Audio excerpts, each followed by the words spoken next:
Jadi betul lah kalau kata boy ni cakap, royak, bahawasanya kalau pakar balancer, tok pakar balancer buat di crankshaft, belum tentu boleh menang pun. Okay, pasal isu balancer dengan tak pakar balancer ni dia gini. Setiap motor dia kena ada balance statik dia sendiri ataupun counter weight untuk balance sikit satu pergerakan, satu tenaga yang dilakukan oleh rotation tu. Jadi memang setiap crankshaft, setiap motor ni perlu ada balance benda tu. Cuma balance tu dibahagi kerja kepada dua komponen ataupun satu komponen. Jadi balance ataupun counter kijau counter tu, task counter tu siapa kena buat? Crankshaft kena buat 1% ataupun balancer kena buat separuh ataupun balancer 1%.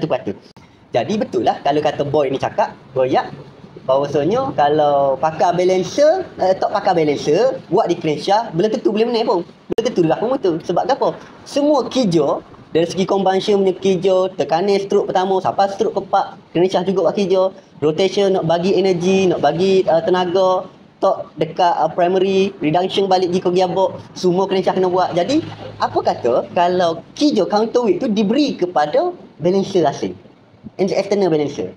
Jadi bila external buat kijau separuh, crankshaft ni dia tak perlu ada beban untuk dia pusingnya tu. Dia hanya perlu bawa baju beg lah untuk nak berlari. Jadi barang-barang kemoh nak pergi kemoh ni dia tak perlu bawa. Dia hanya perlu bawa budak orang lain. Budak kerja dia mesti bawa kemoh, mesti bawa air, mesti bawa magnet. Jadi kerja dia ringan lah nak jalan cepat. Dia boleh sapa dulu, dalam masa lama dia boleh drive bawa sore lagi gerak pergi sapa. Daripada dia sore pakai beg, pakai kemoh bawa gitu dia naik sore atas dulu. Lagi berat kerja dia. Jadi pakai balancer dengan tok pakai balancer memang tok nafi. Kalau tok pakar balancer ni lebih efisien berbanding dengan tok pakar balancer. Tapi tidaklah kata tok pakar balancer ni okey. Maksudnya tok okey. Ada je tok pakar balancer padu, tapi dengan syarat dia boleh static ke balancer dia tu mengikut keperluan enjin tu. Kalau dia kata dia static ikut keperluan enjin, kena tepat pada ratio dia, pada tenaga dia hasilkan, kepada tok yang dia kena hasilkan tu, mungkin dia lagi padu. Sebab apa? Sebab balancer dia tak perlu nak tekan balancer dia buat kerja. Ni dia kena tekan lagi balancer untuk buat kerja counter berat dia.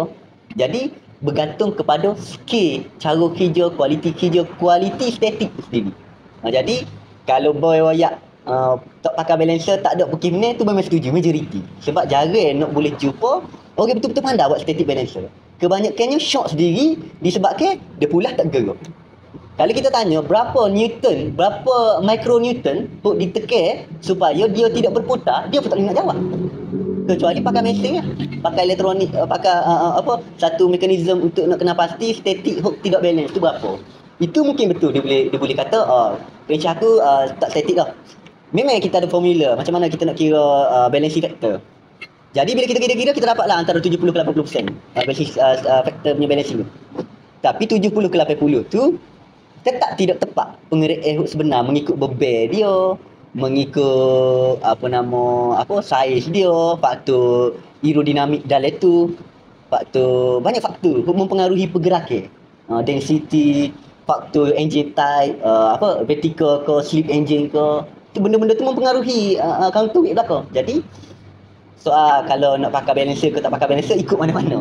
Cuma kalau boy royak tu betul jaga jumpa supaya kes timing kuda tu lah. Kes timing kuda ni supaya juga pakai timing kuda berbrand naik direct kalah tu. Main atas lita kalau juga belum buat darat pun kalau juga. Memang realiti tapi tak kata semua ada je menang.